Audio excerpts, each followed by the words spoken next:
Assalamualaikum warahmatullahi wabarakatuh. Hai teman-teman tercinta MI Al-Hudi yang saya hormati dan Allah muliakan. Perkenalkan, nama saya Putri Najma Amania Hermansyah, kelas 3 LUT, umur 9 tahun. Pada kesempatan hari ini berdepatan dengan Maulid Nabi Muhammad SAW, saya akan bercerita Nabi kita yang singkat. Nabi kita tercinta loh, siapa lagi kalau bukan Nabi Muhammad SAW. Jadi sekarang Najma akan membawa teman-teman ke masa dahulu kala, yakni 1447 tahun lalu. Pada saat itu manusia dalam kegelapan dan kehilangan pegangan hidup.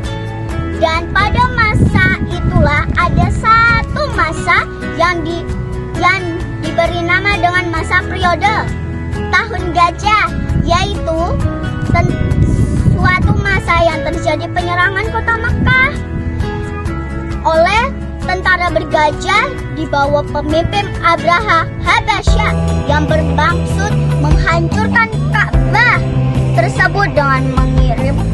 Lalu Allah Subhanahu wa Ta'ala menghentikan pasukan tersebut dengan mengirimkan burung-burung ababil yang menjatuhkan batu-batu yang membawa wabah penyakit. Pada masa tahun gajah itu, tepatnya pada tanggal 12 Rabiul Awal bertepatan dengan 20 April 571 Masehi. Atas izin Allah Subhanahu wa Ta'ala, lahirlah seorang bayi laki-laki dari seorang ibu yang bernama Aminah, lahir sebagai anak yatim karena ayahandanya Abdullah telah meninggal dunia. Sejak Nabi Muhammad berumur 7 bulan dalam kandungan, kelahiran bayi tersebut disambut penuh kasih sayang oleh kakeknya. Hayo, siapa nama kakeknya? Ya benar, jadi nama kakek Muhammad itu adalah Abdul Muthalib.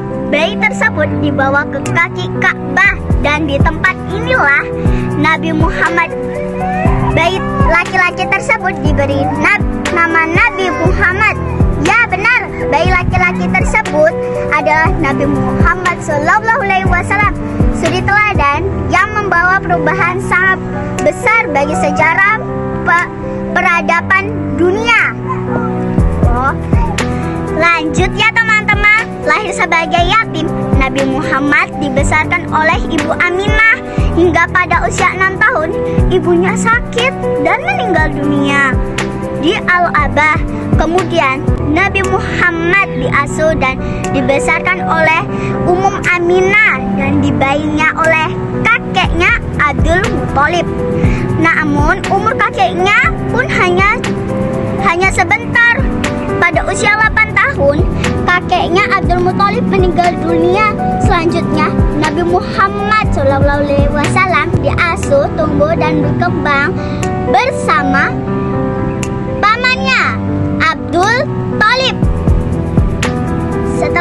Setelah itu, pada usia 40 tahun, Nabi Muhammad SAW menerima wahyu di Gua Hira sebagai pelantikan menjadi Nabi dan Rasul akhir zaman loh teman-teman. Rasul mulai berdakwah secara sembunyi-sembunyi dan berdakwah secara terang-terangan. Pada tahun ke-11 Nabi Muhammad SAW terjadi peristiwa yang sangat menyedihkan. Tahun kesedihan itu karena pamannya Abdul Thalib dan istrinya Khadijah wafat atau meninggal dunia. Setelah peristiwa sedih itu, Allah mengutus malaikat Jibril untuk mendampingi Rasul dalam melaksanakan perjalanan dari Masjidil Haram ke Masjidil Aqsa, dalam sebut dengan Isra, di mana setelah itu Rasulullah SAW melakukan perjalanan kembali dari Masjidil Aqsa ke langit ke-7 yang disebut Miraj. Disitulah Rasulullah SAW mendapat tugas sholat 5 waktu. Usia 63 tahun, Rasulullah SAW wafat di Madinah. Madinah Al-Muharram pada hari Senin 12 Rabiul Awal tahun 11 Hijrah atau 8 Juni 632 Masehi. Demikianlah cerita singkat Nabi Muhammad Shallallahu Alaihi Wasallam yang bisa Najma ceritakan ke teman-teman. Dan terima kasih dan sampai jumpa. Wassalamualaikum warahmatullahi wabarakatuh.